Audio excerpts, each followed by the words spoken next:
नमस्ते कमलवासिनी नमस्ते नारायणी सुरासुर नर वंदिता परं ब्रह्मरूपिणी चतुर्भुजा पद्मनयनी पद्ममुखी सुखदा शंखचक्र गदाधारिणी हरिप्रिया वरदा गरुड़ वाहने विजये कैलासुर नाशिनी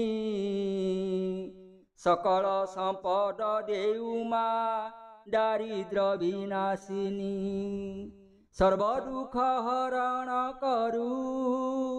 सिद्धि बुद्धि कुदेई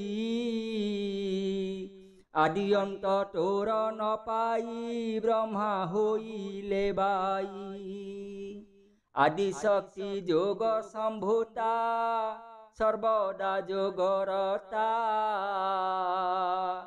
अरूपा अनंता चिन्मयी तिनी पुर वंदिता अभया वरदा अटुमा भुक्ति मुक्ति दायिनी सिद्धि प्रदायिनी धनदा महापाप नाशिनी शिररे सुवर्ण मुकुट नवरत्न प्रभा अष्टालंकारे भूषिता श्वेत वसन शोभा पद्म आसन रे विराजु पद्माखी पद्महस्ता पद्मालया नाम तोहर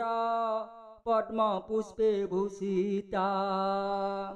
श्रीपीठरे वास करिछु जगन्नाथ घरणी विश्व ब्रह्मांड परिदात्री रत्नाकर दुलणी करुणा उण हे बजारे दिन दरिद्र हुए अनवस्त्र कष्टी होइण नरक गति पाए जहा ठारे करु सुदया चौवर्गल भई धन जन गोप लक्ष्मी जे निरंतरे बढ़ई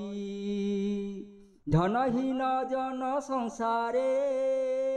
ठाए मृतक प्राये जस कीर्ति ज्ञान धन को मागे तोहर पाए मनोरथ सिद्धि कराओ मोते कर करुणा ब्रह्मा विष्णु शिव पूजिता बारे नोहि विमना सकल अमर गहणे आपणे सुरपति सजल नयने भक्ति रे सदा करन्ति स्तुति राजगृह रे राजलक्ष्मी स्वर्ग रे जयलक्ष्मी ज्ञान प्रदान रे शारदा गृह रे गृहलक्ष्मी कैलासपुर रे रहिछु हम्यवती बोलाई जशवंतीपुरे सावित्री नाम रे ख्याति तुही पुनः ब्रह्म स्वरूपा अटु अनलु हेलु जात दुर्गा नाम रे धनुज बलंकु करिलु हत दुर्गति नाशिनी बोलाऊ दुर्गति को फेरिण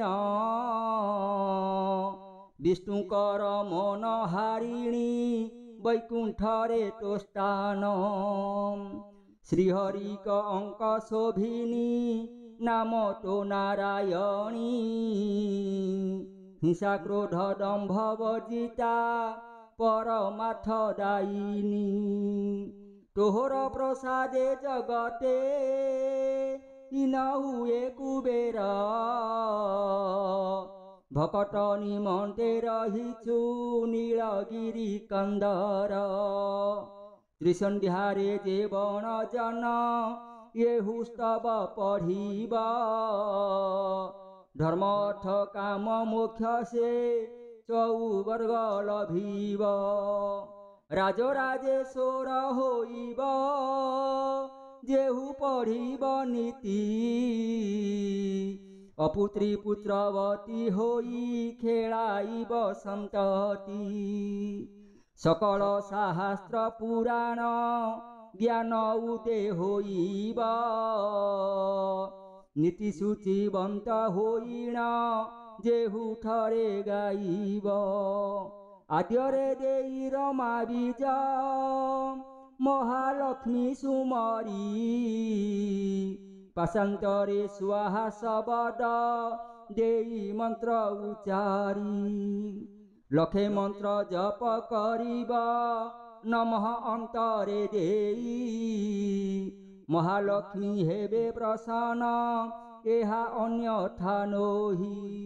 सर्वबाधा दूर होइब विघ्न हेब हरण दारिद्र दोष नाश होई आसी मिलिब धन सर्व दुख दूर हेबहि सुखे काटिब दिन महालक्ष्मी सदा ताहार हेबेति सुप्रसन्न लक्ष्मी शरण पंजरटी